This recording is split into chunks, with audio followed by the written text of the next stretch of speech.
अभी अपने new born के साथ कहीं जाने की सोच रहे हैं, या फिर अगर मान लीजिए आपके पहले बच्चे का समर वेकेशन छुट्टियां पड़ गई हैं और आप चाहते हैं कि हम उसके साथ कहीं घूमने जाएं, यानी आपका बच्चा 3-4 साल का है या फिर उससे भी छोटा है या उससे भी बड़ा है। तो बहुत सारे पेरेंट्स क्या होते हैं कि गर्मी की छुट्टी पड़ते ही ना बस भागने की तैयारी में लगे होते हैं। कहीं कोई अगर किसी का मायका दूर है तो वो मायका जाने की तैयारी में है, किसी का ससुराल अगर गांव में है तो गांव जाने की तैयारी करता है, या फिर कहीं पर भी बच्चों के साथ में छुट्टियां मनाने की तैयारी वो करते रहते हैं। पर आप जानते हैं कि अगर आप न्यू मॉम बनी है या न्यू पेरेंट्स बने हैं तो बच्चों का किन बातों का ध्यान देना पड़ता है।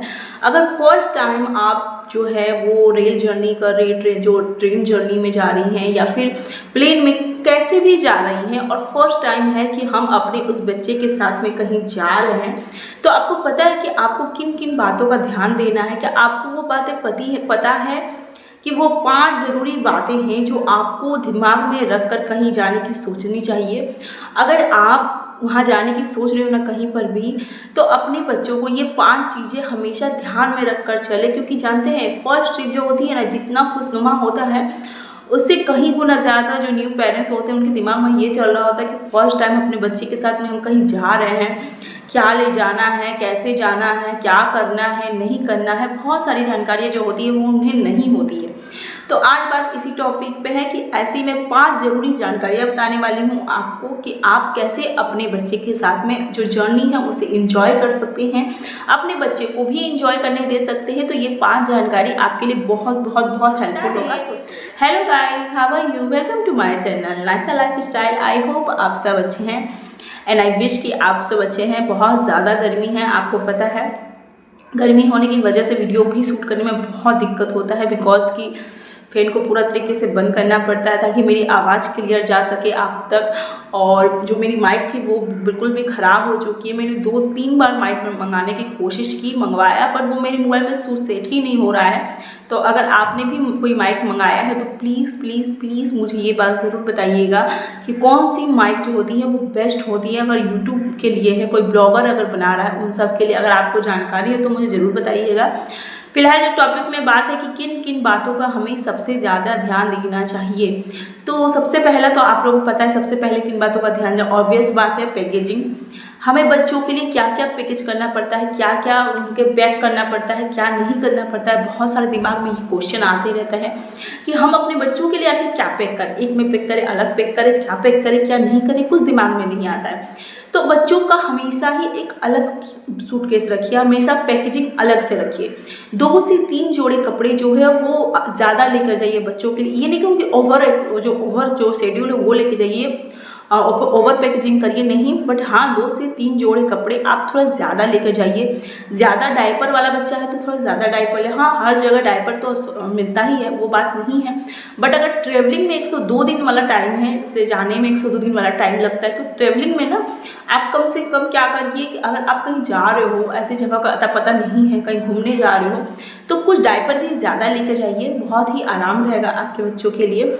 2 से 3 जोड़े कपड़े जो है वो ज़्यादा लेकर जाइए, ताकि अगर मान लीजिए कभी कुछ भी हो सकता है तो 2 से 3 कपड़े उसका अलग से पैकेजिंग करना रखिएगा। बच्चों के लिए हम अलग से पैक। डायपर वाला बच्चा है तो वैसी बात है वाइप्स भी ज़रूरत पड़ेगी, क्योंकि हम ट्रेन के सफ़र में कहाँ ही कुछ खोज पाएंगे। तो जितना आप डायपर लेने की सोच रहे हो उस हिसाब से वाइप्स भी लेकर जाइएगा, या तो पैकेजिंग पे जो पैकेट होता है वही उठा कर ले जाइएगा, या फिर आप किसी में अगर पैक करके लेके जाना चाहती हैं तो उसी हिसाब में लेकर जाइएगा। बच्चों के लिए एक छोटा मोटा टॉयस भी लेकर जाइए, ताकि उनके सफ़र में क्या होता है बहुत आसानी हो, उन्हें दिक्कत का सामना नहीं करना पड़े। तो ये उन्हें खिलौना उनका मन बोर नहीं हो, क्योंकि ट्रेन का सफ़र में होता है काफ़ी लंबा होता है तो उन्हें बोरिंग भी लगती है। तो इसीलिए उनको छोटा मोटा खिलौना भी लेकर जाइए। ज़्यादा मैंने कहा ओवर पैकेजिंग मत करिएगा, ओवर एसेंशियल मत लीजिएगा, पर इतना ज़रूर लीजिएगा कि आपके बच्चे के लिए हेल्पफुल हो सके। तो ये फर्स्ट थिंग था कि अपने बच्चे को पैकेजिंग में क्या क्या करें और क्या नहीं करें। दूसरी है कि ज़रूरत की दवाएं। जी हाँ, ज़रूरत की दवाएं हर पेरेंट्स को अपने साथ ज़रूर लेकर जाना चाहिए। क्या होता है कि सफ़र में हमें नहीं पता है, बच्चे को कभी पेट दर्द हो सकता है, कभी फीवर हो सकता है, हमें कैसे पता चलेगा हम क्या करें नहीं करें। अगर आप मान लीजिए ट्रेन के सफ़र में कुछ ऐसा हो रहा है तो आपको नहीं पता कि हमें क्या करना है नहीं करना है, तो आप अपने बच्चे की ज़रूरत की चीज़ें जैसे कि बुखार की दवा लेके जाइए, थर्मोमीटर लेके जाइए, पेट दर्द की दवा लेके जाइए, ये 2-3 चीज़ लेकर जाइए।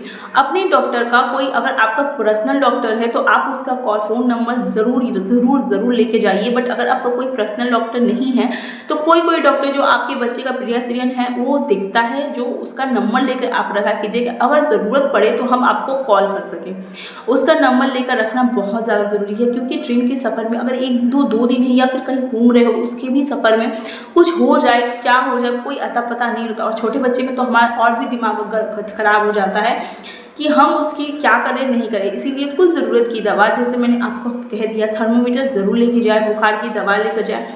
अब बहुत लोग कहेंगे कि हम जहाँ जा रहे हैं वहाँ भी तो ये सब मिलता ही होगा, डेफिनेटली मिलता होगा। बट क्या होता है ना, जब बच्चे बीमार पड़ते हैं तो हमें समझ में नहीं आता हम क्या करें नहीं करें, क्या करें नहीं करें। हो सकता है कोई ऐसी जगह हो जहाँ वो दवा ना मिलती, कोई और दवा मिलती हो, तो आपको ट्रस्ट करने में भी काफ़ी ज़्यादा दिक्कत आएगी कि क्या ये दवा है नहीं है, ये करें दे नहीं दे, कुछ समझ नहीं आएगा। तो उससे अच्छा अपनी दवा लेके जाओ, जो आपके बच्चे के पीडियाट्रिशियन ने जो लिखा हुआ है आप वो दवा लेके जाओ अपने घर से। कुछ तो दवा लेके जाना, जैसे कि मैंने कहा बुखार की लेके जाओ, पेट दर्द की लेके जाओ, और कुछ एक आध को कुछ होगा तो वो लेके जाओ।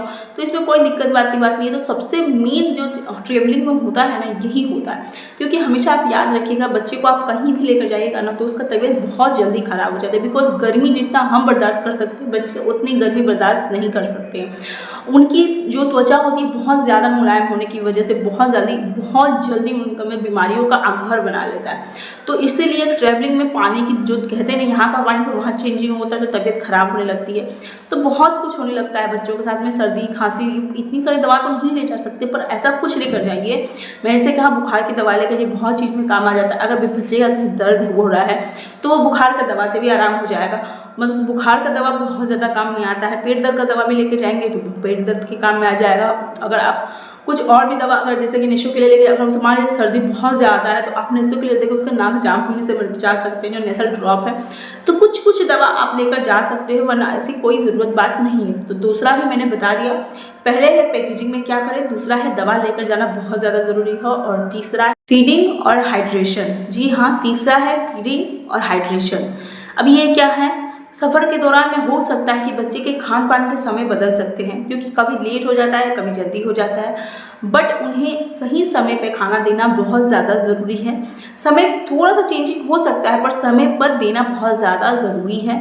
अगर बच्चा आपका ऊपर का खाना खाता है तो आप घर से बना हुआ सेरेलैक लेके जाइए, या ऊपर का कोई भी प्यूरी लेके जाइए घर से बना करके। क्योंकि अगर आप घर से बना करके लेके जाते हैं तो बच्चा बहुत आराम से लेगा। इनफैक्ट अगर आप कुछ ट्रेन का सफ़र का कुछ देंगे तो वो नहीं लेने वाला है। अगर आपका बच्चा जो खा सकता है, अगर वो कुछ भी खाता है तो वो प्यूरी बना करके अपने घर से ले जाइए, और नहीं तो सेरेलैक्स बनाकर अपने घर से लेके जाइए। अगर बच्चा फार्मूला मिल्क पीता है, बहुत सारे पेरेंट्स हैं जिसका बच्चा फार्मूला मिल्क में भी पीता है, तो अगर आपका बच्चा फार्मूला मिल्क पीता है तो आप घर से गर्म गुनगुना पानी अपने थर्मस में लेकर जरूर जाइए, जिससे कि बच्चे को समय पर आप फार्मूला मिल्क बना कर दे सकते हैं। फार्मूला मिल्क मैंने हमेशा कहा हुआ है कि जब भी आप बच्चे को फार्मूला मिल्क दें तो समय के अनुसार दें। अगर फार्मूला मिल्क दे रहे हैं तो ये नहीं कि ट्रेन का सफ़र है तो हम भूल के कितने कब तक बनाए रखा था, हम बच्चे को तब भी देते रहे। नहीं, 1 घंटे के अंतराल में आप अपने बच्चे को फार्मूला मिल्क दे सकते हैं। उसके बाद तुरंत फेंक दीजिए, चाहे वो कहीं पर भी हो। एक डब्बी में आप फार्मूला मिल्क ले लीजिए और एक थर्मस में आप गुनगुना पानी ले लीजिए, जिससे बच्चे को समय समय पे आप बनाकर दे सकते हैं। क्योंकि बच्चे को हाइड्रेट रखना बहुत ज़्यादा ज़रूरी है। इतनी गर्मी में तो बहुत ज़्यादा ज़रूरी है बच्चे को हाइड्रेट रखना। बाहर का चीज़, अगर ट्रेन का चीज़ आप उसे देंगे तो कितना अनहाइजीनिक होता है, तो बच्चे को ये बहुत जल्दी ही बीमारियों का घर कर सकता है। ट्रेन से स्टार्ट हो जाएगा उसका तबीयत खराब होना। तो इसीलिए मैं कहती हूँ घर से बनाकर प्यूरी या फिर कुछ भी अगर वो लेता है तो वो घर से बना करके ले जाइए। बाहर का उसे स्टार्टिंग में तो बिल्कुल मत खिलाइए, और मैं कहूँगी पूरा ट्रेन के सफ़र तक में कभी मत खिलाइए। आप बाहर जाकर उसे देख सकते हैं अनहाइजीनिक हाइजीनिक क्या है, क्या दे सकते हो, क्या ले सकता है, उस हिसाब में आप उसे दे सकते हैं। तो ये हुआ तीसरी बात है कि आपका बच्चे को हाइड्रेट रखना बहुत ज़्यादा ज़रूरी है। तो ये हुआ तीसरी। अब बात करते हैं चौथी चीज़, तो वो सफ़र का समय और कंफर्ट। जी हाँ, ये बहुत ज़रूरी चीज़ है कि सफ़र का समय और कंफर्ट, ये दोनों चीज़ें बहुत बहुत बहुत ज़रूरी है। कोशिश करें कि ऐसा समय सफ़र का चुनें जो रात का हो, जैसे कि बच्चे का सोने का टाइम हो। अगर बच्चा खा पी के सो जा रहा है ना, तो पेरेंट्स के लिए बहुत बहुत बहुत हेल्प हो जाता है गाइस, ट्रस्ट में बहुत ज़्यादा हेल्प हो जा रहा है कि बच्चा सो गया है। अब सुबह तक हो सकता है कि हमारा टाइमिंग फिक्स थी, हमें ट्रेन से उतरना हो, अगर आप कार से जा रहे हो तो आप कार का सीट का इस्तेमाल ज़रूर करें, बहुत ज़रूरी है। और अगर 2 घंटे के अंतराल में आप थोड़ा ब्रेक ज़रूर ले लें, जिससे कि बच्चा चिड़चिड़ा नहीं हो जाए। बच्चा क्या होता है, कोई कोई बच्चा बहुत ज़्यादा रोता है, बहुत ज़्यादा क्राइंग करता है क्योंकि उसे कुछ अच्छा नहीं लगता हो, या किसी किसी बच्चे क्या होता है कार में ही वॉमिटिंग होने लगता है काफ़ी ज़्यादा बैठने की वजह से। तो 2-2 घंटे के अंतराल में आप थोड़ा थोड़ा ब्रेक ले लें ताकि बच्चा चिड़चिड़ा नहीं हो। और कोशिश करें कि बच्चे को ट्रेन या सफ़र या कार में कोई भी चीज़ में भी रात का हो, ताकि बच्चा आराम से सो सके। और सोने के बाद अगर आप ड्राइव कर जाओगे ना, तो बहुत आराम से जाओगे गाइस, क्योंकि बच्चा अगर रात को सो रहा है तो सुबह ही उठेगा। सुबह तक बहुत लोगों का जो जहाँ जाना हो वो वेकेशन आ जाता है आराम से। तो आप ये कोशिश ज़रूर करिएगा, करके देखिएगा, बहुत हेल्प होगा जितने भी पेरेंट्स हैं उनके लिए। तो ये था 4वां चीज़। अब लास्ट है सबसे इम्पॉर्टेंट चीज़, जो फ्लेक्सिबल शेड्यूल। जी हाँ, लचीला शेड्यूल जिसे कहते हैं। अब ये कहेंगे ये क्या है? अपना शेड्यूल ज़्यादा टाइट नहीं रखिए, ये है। जैसे कि मान लीजिए कि आपने एक शेड्यूल बना रखा है कि हमें 1 हफ्ते के समय में घूम लेना है। पहला दिन में हमें 10 जगह जाना है, दूसरी जगह में हमें 20 जगह जाना है, तीसरी जगह में हमें 40 जगह जाना है। तो आपने सोच रखा है, बट आपके बच्चे ने ये नहीं सोच रखा है, क्योंकि आपके बच्चे के कंफर्ट के ये बाहर है। अब ना तो आप कंफर्ट हो पाएंगे, ना आपका बच्चा कंफर्ट हो पाएगा, कभी नहीं हो पाएगा। इसीलिए थोड़े धीरे चलिए। एक दिन में अगर एक जगह भी घूम लिया ना आपने, तो सोचिए बहुत है। तो एक दिन में 10 जगह जाकर अपने बच्चों को भी मूड खराब करिए, खुद का मूड खराब करिए, कुछ मायने ही नहीं रखता है। इसीलिए थोड़े धीमे चलिए। अगर 1 हफ्ते का आपने टूर प्लान किया है, अगर 1 हफ्ते से 10 दिन हो जाए, 12 दिन हो जाए, तो कोई दिक्कत नहीं होगा। बट हाँ, अगर आपने जो प्लान किया है वो हो नहीं और बेकार हो जाए, जिसमें बच्चे का भी तबीयत खराब हो जाए, बच्चा भी चिड़चिड़ा हो जाए, माँ बाप भी चिड़चिड़ा हो जाए, तो कोई प्लान का फ़ायदा है? कुछ नहीं है ना। तो पहले आप ये करिए कि थोड़ा धीमे चलिए, बच्चे के हिसाब से चलिए। अगर बच्चे के हिसाब से चलिएगा ना, तो आप भी इंजॉय कर सकेगा, बच्चा भी इंजॉय कर सकेगा। पहली ट्रिप जो होती है ना, वो थोड़ा सा चिंतापूर्ण हो सकती है, बट क्या होता है, अगर बहुत अच्छे से आपने इन 5 बातों को अगर आपने अपने दिमाग में बैठा लिया ना, तो बहुत अच्छे से आप इंजॉय कर सकते हैं अपनी ट्रिप को। जिंदगी भर के लिए ट्रिप आपके लिए यादगार हो सकती है, अगर आपने इन 5 बातों का ध्यान दिया तो। क्योंकि मैंने सब कुछ आपको बता रखा है कि इन 5 बातों का ध्यान देकर अपने ट्रिप को आप बहुत ही शानदार बना सकते हैं, बहुत अच्छा बना सकते हैं। बच्चे के तरीके से चलिए, बच्चों से प्यार करके चलिए, बच्चे पे चिड़चिड़ा कर नहीं चलिए और ना उन्हें चिड़चिड़ा होने दीजिए। सो गाइज, अगर आपको मेरी वीडियो समझ में आए, अच्छी लगी हो, तो एक लाइक शेयर सब्सक्राइब जरूर करिएगा। Thank you.